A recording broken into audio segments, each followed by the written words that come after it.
Personajes latinoamericanos presenta a la pintora mexicana de mayor resonancia internacional. Capaz de transformar en arte su angustioso tormento de sufrimiento y dolor, esta mujer de gran inteligencia y personalidad magnética utilizó la pintura como una especie de cirugía psicológica al enfrentar su realidad con risa y humor explosivos, absolutamente seductores. Esta es la vida de la pintora Frida Kahlo, la cinta que envuelve una bomba.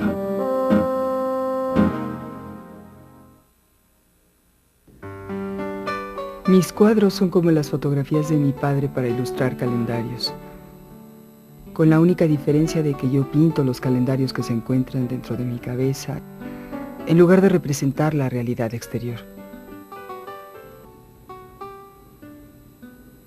Nunca pinté sueños, pinté mi propia realidad.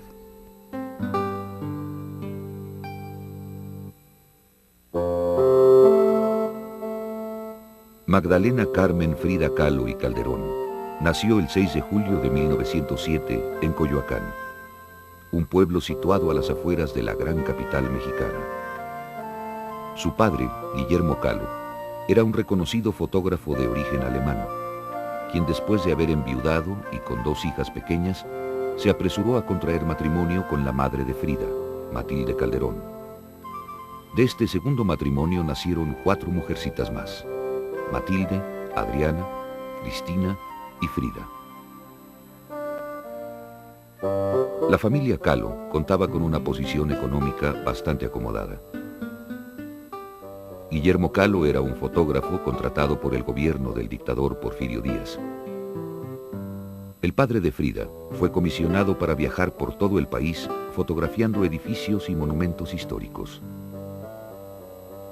Gracias a este trabajo, pudo costear la educación de sus hijas en el prestigiado colegio alemán y construir la hermosa Casa Azul de Coyoacán, donde Frida Kahlo creció. Matilde Calderón, la madre de Frida, era sumamente religiosa. A Frida no le interesaba educarse para ser una de esas señoritas recatadas que solo se dedicaban a su familia, viviendo en el anonimato tras la sombra de sus maridos. Ella no compartía esta visión de la mujer con su madre, lo que provocó fuertes fricciones entre ellas. Frida, por el contrario, era la preferida de su padre. De él obtuvo la mayor influencia. Le heredó el gusto por la naturaleza. También le enseñó a retocar y colorear fotografías utilizando minúsculas pinceladas, técnica que sería fundamental en su estilo pictórico. El calvario físico de Frida comenzó a los 6 años, cuando cayó en cama 9 meses víctima de poliomielitis. La pierna derecha le quedó más delgada y la ocultaba empalmando 3 o 4 calcetines. Esta experiencia la convirtió en una niña insegura y con una gran necesidad de afecto. Su padre trató siempre de darle el estímulo y la atención que necesitaba. Incluso cuando a los 15 años decidió que quería estudiar medicina, la apoyó para que ingresara a la Escuela Nacional Preparatoria en la Ciudad de México, donde estaba floreciendo la nación moderna. Después de la caída de Porfirio Díaz en 1911, se desató la Revolución Mexicana. En 1922, para los que no sabían leer, el nuevo gobierno se dio a la tarea de llevar al pueblo, a través de la pintura en muros públicos, imágenes que glorificaran la historia y cultura de México. Uno de estos muros sería encargado al ya famoso pintor mexicano Diego Rivera, quien pintaría un mural a sueldo de albañil en el auditorio de la preparatoria a la que recién ingresaba Frida. Fue ahí donde vio a Rivera por primera vez. Frida solía meterse a escondidas al auditorio donde Diego trabajaba y se sentaba horas a observarlo pintar. A pesar de la fascinación de Frida por Rivera, en el verano de 1923 inició un noviazgo con Alejandro Gómez Arias, un apuesto y brillante muchacho, jefe de los Cachuchas. La intensa relación se prolongó por 4 años, en los que Frida, de niña, pasó a convertirse en una sensual mujer. Mientras Frida seguía creciendo, también crecían los problemas económicos en su casa. Con la caída del dictador Porfirio Díaz, su padre había perdido las lucrativas comisiones del gobierno. Para ganar dinero y ayudar a su familia, Frida se vio obligada a pasar por varios trabajos sin interesarse en ninguno. Finalmente, su padre consiguió colocarla como aprendiz del grabador Fernando Fernández, con quien descubriría un gran talento escondido.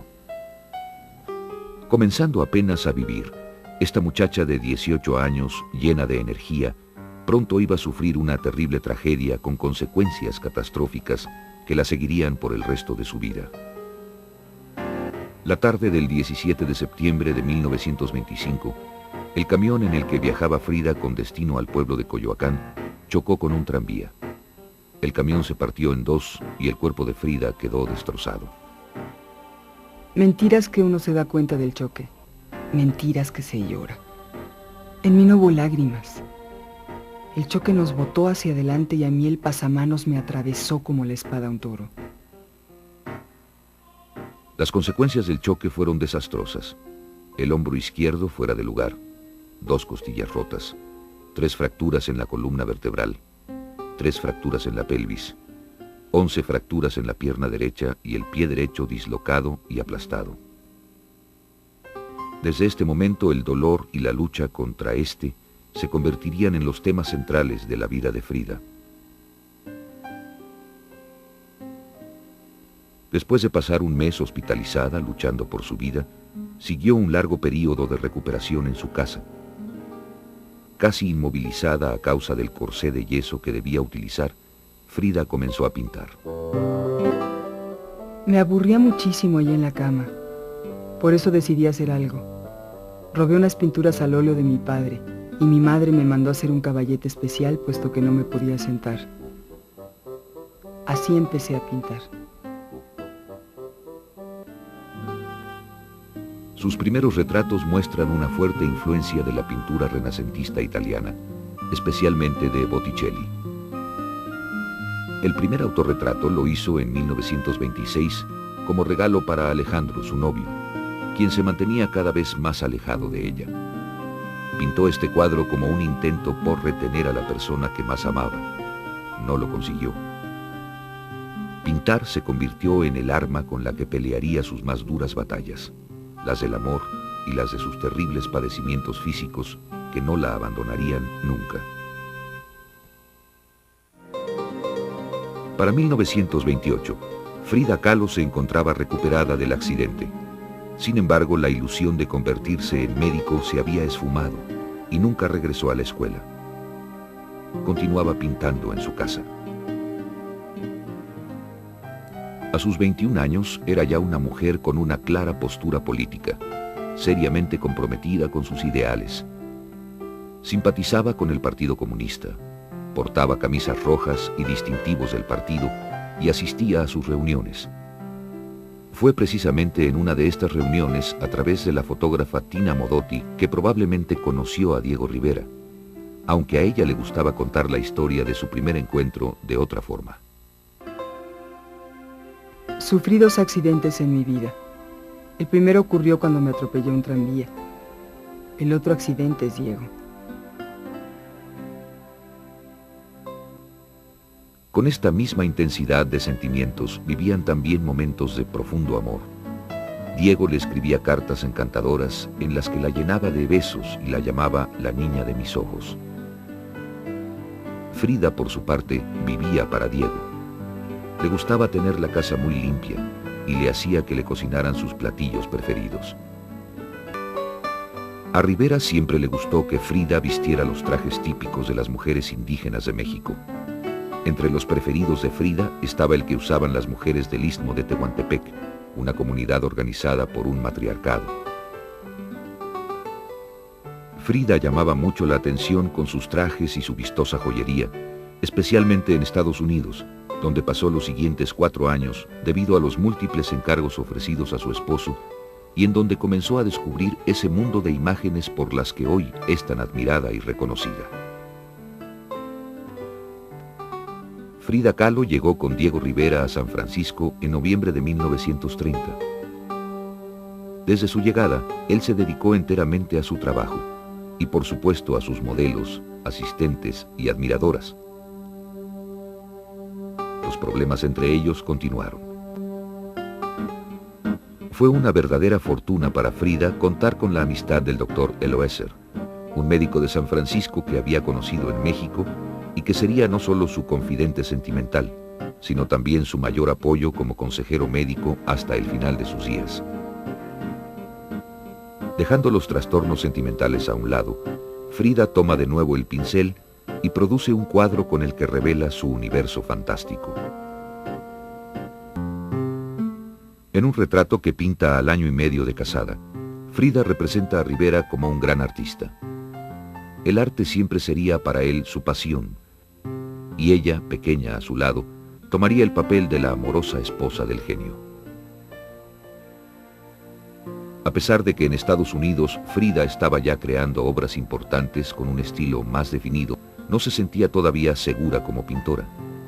Jugaba a pintar pequeños lienzos escondiéndose detrás de su esposo, el gran maestro pintor de grandes espacios. La enorme fama de Diego Rivera los llevó de San Francisco a Nueva York y después a Detroit en abril de 1932. Rivera estaba feliz en Estados Unidos, donde su trabajo era admirado y reconocido por todos. Frida, por el contrario, aborrecía Detroit. Todo le parecía inferior a México. La situación empeoró al quedar embarazada de nuevo. Esta vez tampoco pudo retener al bebé y lo perdió en un sangriento aborto. Pasó 13 días en el hospital y fue aquí donde ideó el primero de una serie de autorretratos que harían de Frida Kahlo una de las pintoras más singulares de su tiempo. Frida empezó a trabajar en una serie de obras maestras que no tienen precedente en la historia del arte. Cuadros que exaltan las cualidades femeninas de la verdad, la realidad, la crueldad y el sufrimiento. Ninguna mujer jamás plasmó en un lienzo la misma poesía agónica que Frida creó durante ese periodo en Detroit. Diego Rivera. A partir de este momento, Frida Kahlo tomaría como influencia principal para representar su realidad los exvotos mexicanos. Así como su incapacidad para ser madre le sugirió ciertas imágenes y reflexiones, lo mismo pasó con un eclipse que presenció en Detroit. Integra a su pintura las imágenes provocadas por estos acontecimientos y las convierte en parte importante de su lenguaje personal. Después de Detroit, Frida y Diego viajaron de nuevo a Nueva York, donde éste tenía comisionado pintar un mural en el Centro Rockefeller. Como siempre, Diego se olvidó de su esposa para embeberse en su trabajo. Diego no tenía ningún interés en regresar. A él le gustaba su vida de fama y reconocimiento en Estados Unidos y no iba a dejarlo todo por su esposa. El estado de ánimo de Rivera cambió cuando fue despedido del Centro Rockefeller acusado de pintar escenas comunistas. Unos meses después, el mural casi terminado fue destruido. Aunado a esta terrible decepción, estaban las peleas constantes con Frida y su insistencia por volver a México. Finalmente, ella triunfó. El 20 de diciembre de 1933, salió feliz de Estados Unidos al lado de su esposo, sin sospechar siquiera que a su regreso se enfrentaría al más terrible dolor, el que terminaría por arrancarle el corazón.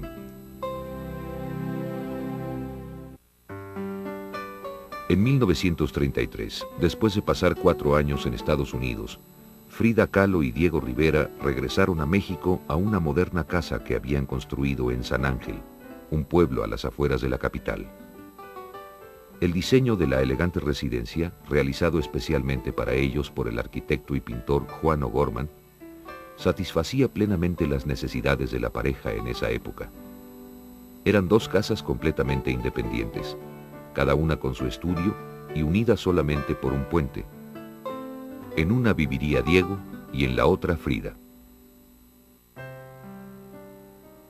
Diego no la perdonaba por haberlo obligado a volver a México.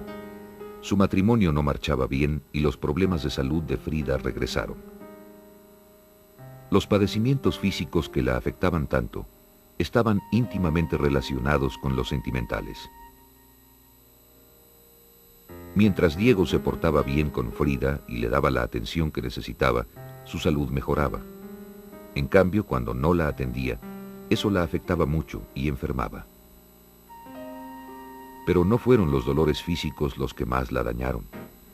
El golpe más duro lo recibió al enterarse que Diego, su adorado esposo, estaba íntimamente involucrado con Cristina, su hermana menor, a la que más quería. La noticia la destrozó, y una vez más se apresuró a desahogar su pena como mejor sabía, registrando los hechos en una pequeña lámina de metal. Pintó unos cuantos piquetitos. Como manifestación de su ira, se cortó la larga cabellera que tanto gustaba a Diego, dejó de usar trajes de tehuana y se fue a vivir sola. Frida no soportaba estar sin Diego y al poco tiempo lo perdonó. También perdonó a su hermana Cristina. Tal vez en el fondo fue solo a ella a quien realmente perdonó. Se adoraban. A pesar de que regresó con Diego y que lo amaba, esta terrible decepción provocó un fuerte cambio en Frida. Se volvió más independiente. Ya no era la mujer sumisa y conforme de antes. Ella también tenía amantes con los que se veía a escondidas de Diego. Sin embargo, mientras que los amantes masculinos debían mantenerse en secreto, las relaciones homosexuales de Frida eran permitidas por su esposo. A la larga lista de amigos de los Rivera se sumó el nombre del revolucionario ruso Trotsky, para quien Diego había conseguido asilo en México en enero de 1937. Su carrera como artista empezó a despegar. En noviembre de 1938, a los 31 años, Frida Kahlo tuvo su primera exposición individual en la elegante galería de Julien Levy en Nueva York. Frida demostró ser una pintora por derecho propio, a pesar de que el apellido de Rivera pesaba fuerte en sus hombros.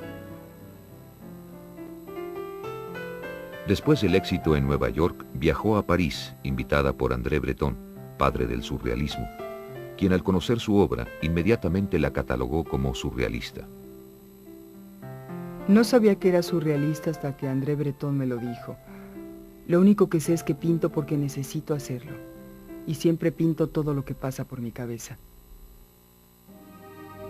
Surrealista o no, el contacto con esta corriente fortaleció la fantasía de Frida Kahlo. A partir de 1938 se dio un notorio cambio en su obra.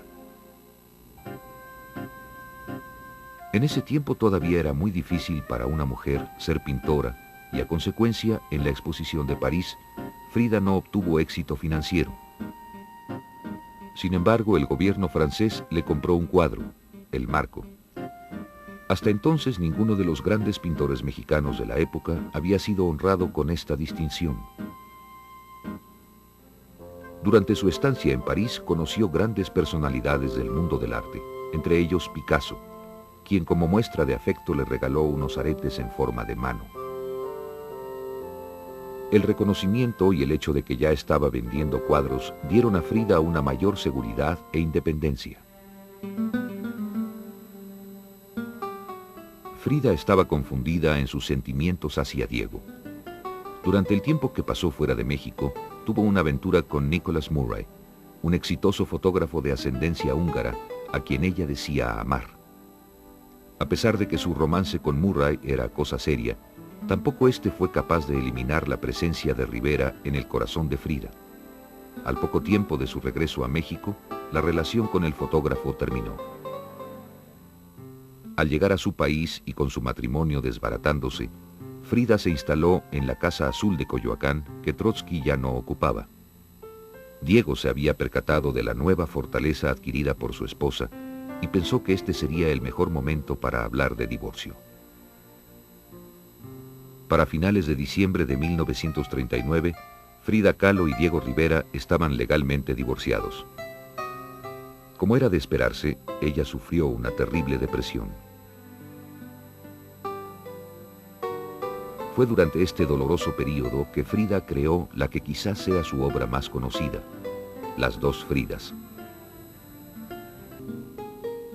A partir de este momento se acompañó de plantas, mascotas, esqueletos, sobrinos y de su propia imagen como testigo de su aflicción. Ellos llenarían los vacíos de su soledad. Frida realizó en este doloroso período algunas de sus mejores obras. Trabajaba incansablemente.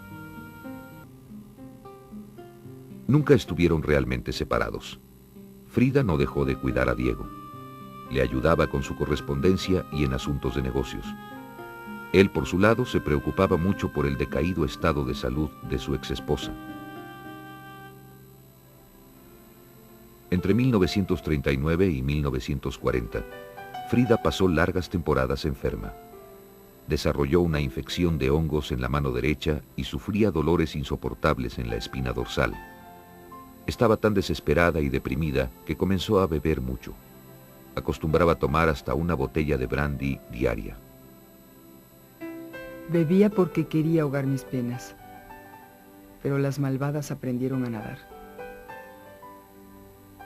Las noticias acerca del deteriorado estado de ánimo y condición física de Frida llegaron a oídos de Diego hasta San Francisco, donde éste se encontraba trabajando. Frida estaba por recibir una propuesta de Diego que curaría sus males y que la haría vivir la etapa más feliz de su vida. Después del divorcio en 1939, Frida Kahlo padecía de constantes depresiones y problemas en la espina que empeoraban cada día. Los médicos mexicanos recomendaban una cirugía que podría curarla. Indecisa, escribe a su amigo el doctor Eloeser para que la aconseje. Él opina que lo que tiene es más bien una crisis nerviosa y le pide que vaya a verlo a San Francisco para que la pueda tratar. Frida llega a San Francisco en septiembre de 1940, donde se encontraba Diego trabajando. Aprovechó para pasar unos días con él antes de ser hospitalizada para su tratamiento. Parecía que las cosas con Diego mejoraban. Frida terminó de entender lo que siempre había sabido. Diego tenía otros dos grandes amores aparte de ella, la pintura y las mujeres. Frida Kahlo y Diego Rivera se casaron por segunda vez en San Francisco el 8 de diciembre de 1940. Sin embargo, esta vez ella puso ciertas condiciones para el matrimonio. Quizá ninguna de estas condiciones se cumplió cabalmente, pero ella se sentía conforme y regresó feliz a México a acondicionar la Casa Azul de Coyoacán. Ahí pasaría los años más felices de su vida.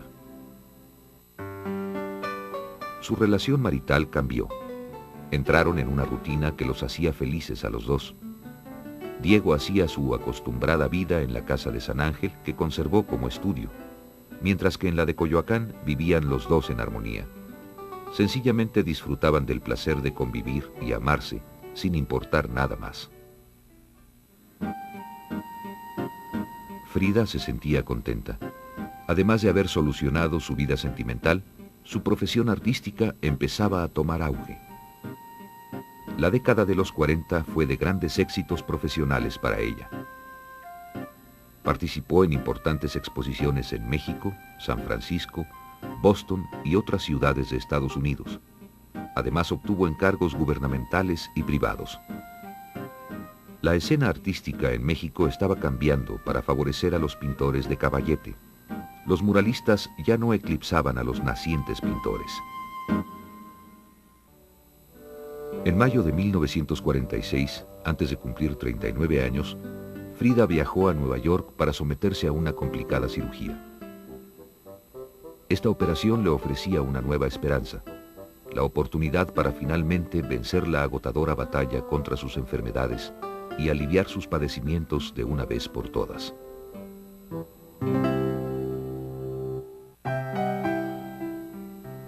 Para el verano de aquel 1946, el estado de salud de Frida Kahlo era devastador. Su única esperanza era la cirugía que el doctor Wilson le practicaría en Nueva York. Era una operación muy complicada para 1946. Le soldaron 4 vértebras con una vara de metal de 15 centímetros y con un pedazo de hueso que le quitaron de la pelvis. Esta fue una de las 32 operaciones a las que Frida se sometió a lo largo de su vida. A pesar de las complicaciones que siguieron a la cirugía, Frida se mantuvo optimista y continuó pintando. Como recuerdo de la operación, realizó un cuadro que intituló Árbol de la Esperanza, mantente firme. Aunque tuvo buenas temporadas y parecía estar recuperándose, en realidad nunca se pudo sentir bien del todo. El período que le siguió fue aún más desastroso. Tenía dolores fortísimos en la espina dorsal que calmaba tomando Demerol, un analgésico narcótico derivado de la morfina.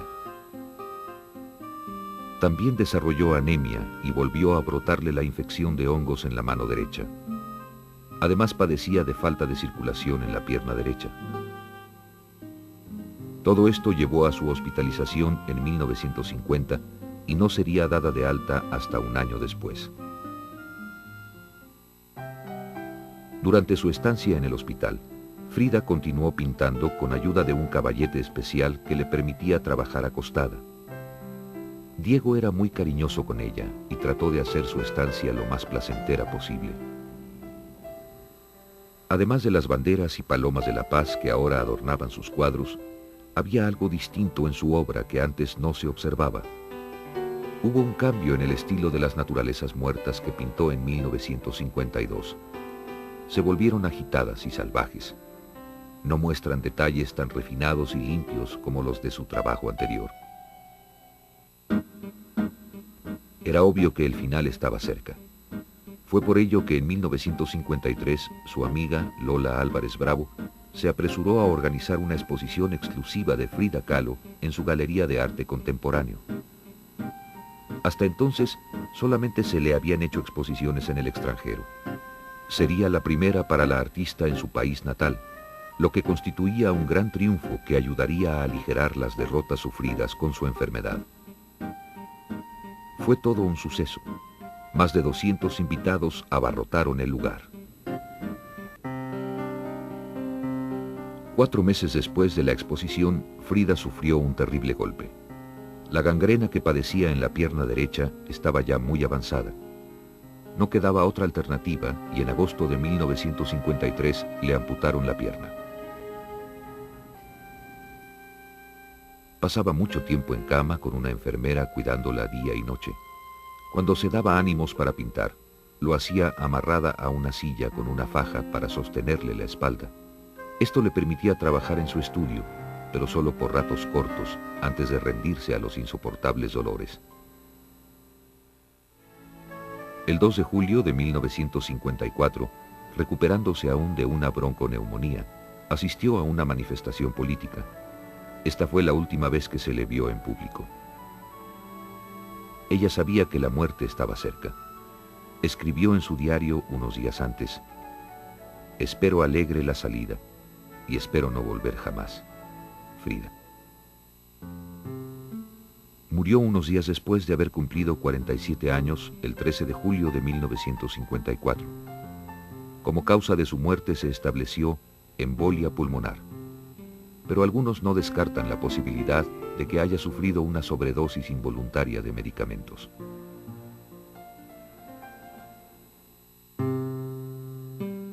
Frida Kahlo fue velada en el Palacio de Bellas Artes. Diego estaba destrozado. No le importó romper su promesa de no meter la política en la ceremonia cuando un discípulo de Frida se acercó y colocó una bandera roja con un martillo y una hoz sobre el ataúd.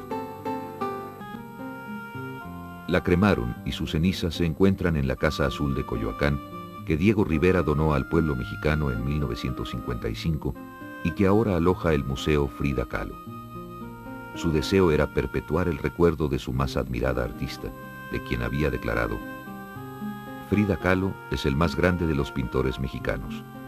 Su obra es uno de los mejores y mayores documentos plásticos y más intensos documentos verídicos humanos de nuestro tiempo. Será de valor inestimable para el mundo del futuro».